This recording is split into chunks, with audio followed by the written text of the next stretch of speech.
Bonjour, j'ose croire que tout va bien. Nous continuons notre balade dans la connaissance. Certains internautes m'ont demandé d'essayer de détailler euh, les, les grands courants philosophiques de l'Occident.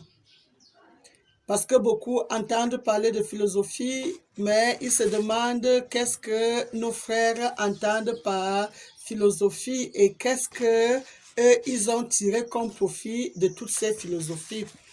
La philosophie, je vous l'ai déjà définie une multitude de fois en disant que son but est non seulement de comprendre le monde et les êtres en exerçant un jugement critique, mais aussi de bien vivre.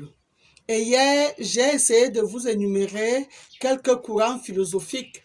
Et dans ces courants philosophiques, aujourd'hui, je vais un peu développer 7 pour que les uns et les autres comprennent que quand je vous montre toutes ces choses, c'est pour que vous compreniez que ce que les hommes installent sur la terre ou instaurent dans les vies des uns et des autres n'a rien à voir avec ce que Dieu, lui, le créateur des hommes, a fait.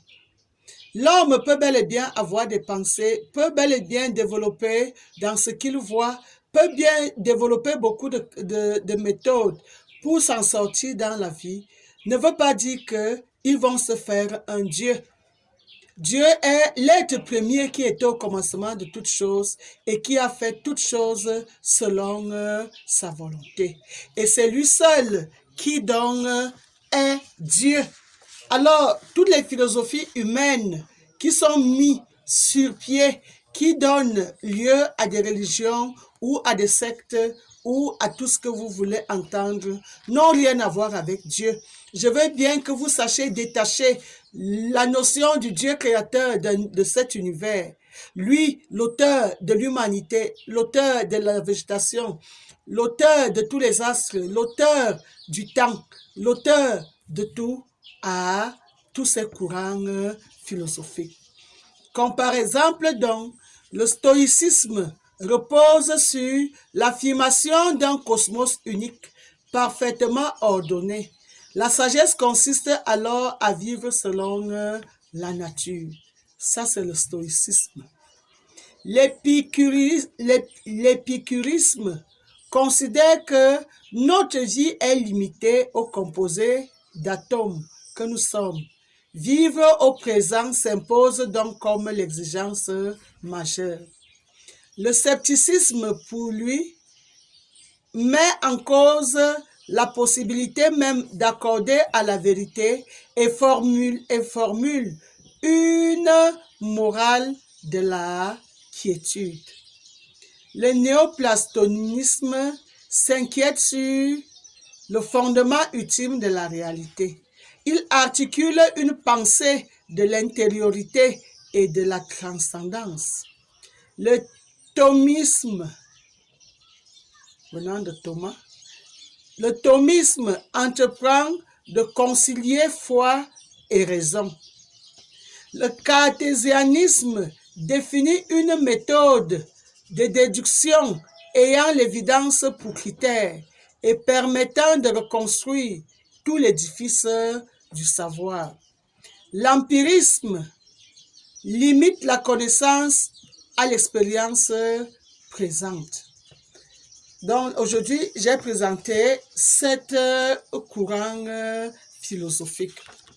Alors, ce n'est pas ce que les autres pensent qui font de chacun de nous ce que nous sommes. Non. Rappelons-nous que nous sommes le projet. Nous sommes une initiative de quelqu'un qui a bâti tout un univers. Quand il a bâti, il avait des projets. Je n'ai jamais manqué de vous parler de cet être qui, au commencement, était seul, au milieu d'un vide. De lui est née la pensée, la réflexion, l'imagination, le rêve. De lui est née les formules, les méthodes, les astuces, les techniques, les rouages pour créer tout un univers. De lui est né le matériel, le matériau, le temps même pour lequel il s'est mis à tricoter, à confectionner, à mouler, à fabriquer, à bâtir tout ce que vous pouvez utiliser comme verbe qui aboutit à une production palpable.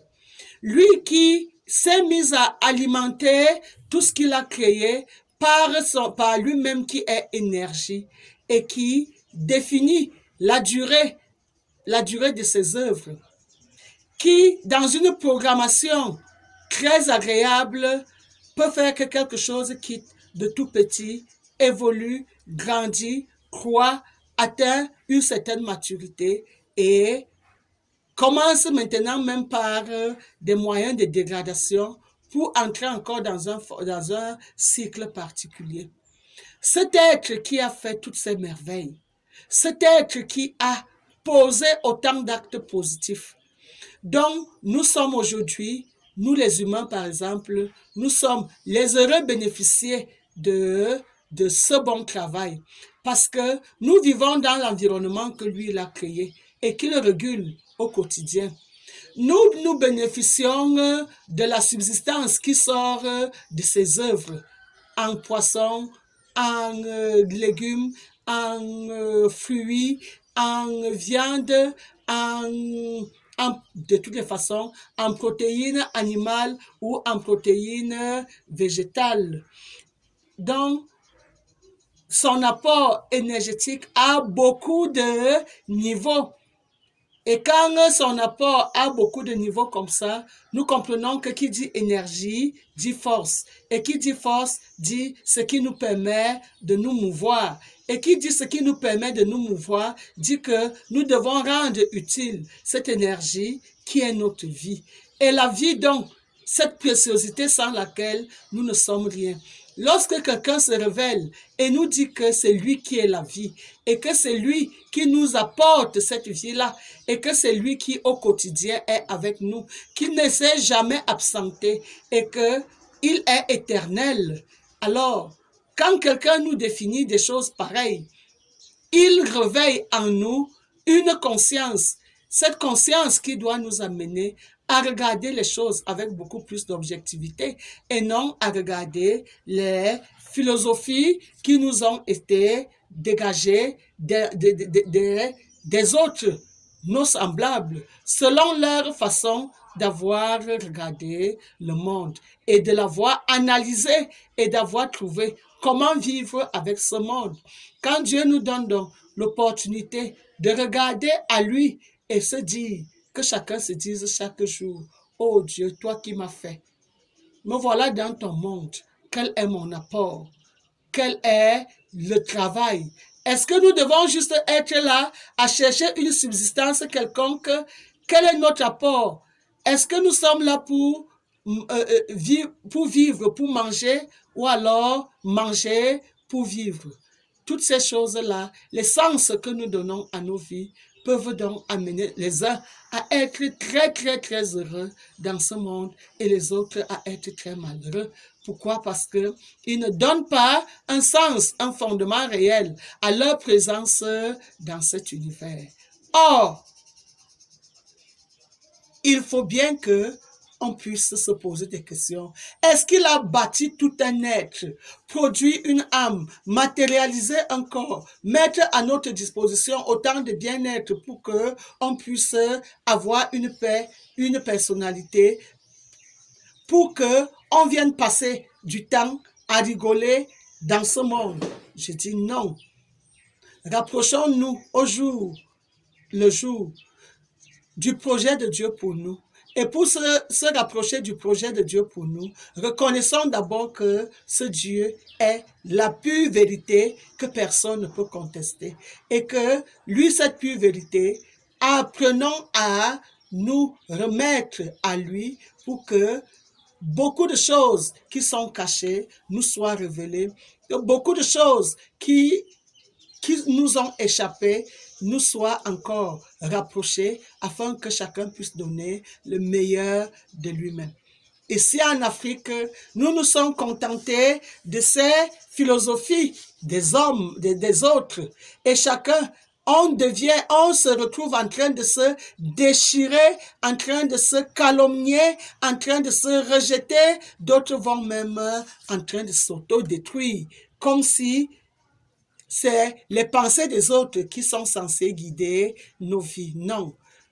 S'il y a eu une pensée qui a été utile, c'est celui qui a pensé pour créer un univers. Et nous voyons comment chacun de nous trouve son compte dans cet univers. Pouvons-nous copier un peu ce Dieu, apprendre à faire des choses qui peuvent être utiles à nous tous ou alors à la grande majorité et non chercher ce qui peut détruire la grande majorité et non chercher à assujettir la grande majorité. L'heure de la liberté d'opinion, oui, mais dans cette liberté d'opinion, évitons le libertinage qui peut entraîner certains à dire des choses qui ne construisent pas, mais qui détruisent plutôt. Dieu veut qu'on regarde vers lui, qu'on regarde l'autre à comprendre que si je respire et que l'autre respire, nous venons de la même source. Si je vois l'autre debout, il marche, je marche, on regarde, on vient du même hauteur. Et que si je peux manger, l'autre mange, nous avons tous la même origine. Nous sommes la même espèce. Que l'histoire de noir, blanc, femme, homme puisse un peu s'arrêter parce que dans ce qui interpelle chacun dans son activité, si ce n'est qu'au niveau physique, l'homme ne pourra pas faire ce que la femme fait. La femme ne pourra pas faire ce que l'homme veut. Mais dans les idées, dans les données, dans l'âme, il n'y a pas de sexe dans l'âme.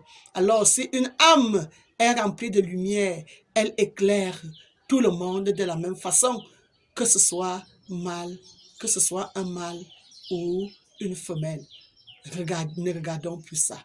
La vérité, qu'elle soit dite par un enfant, un adulte, une femme ou un homme, la vérité affranchit. Et lorsqu'elle vient pour affranchir, c'est parce qu'elle est claire, c'est parce qu'elle aide à mieux voir, c'est parce qu'elle aide à savoir comment on pose ses pieds, parce qu'elle nous aide dans le fonctionnement normal et nous aide à aller plus loin.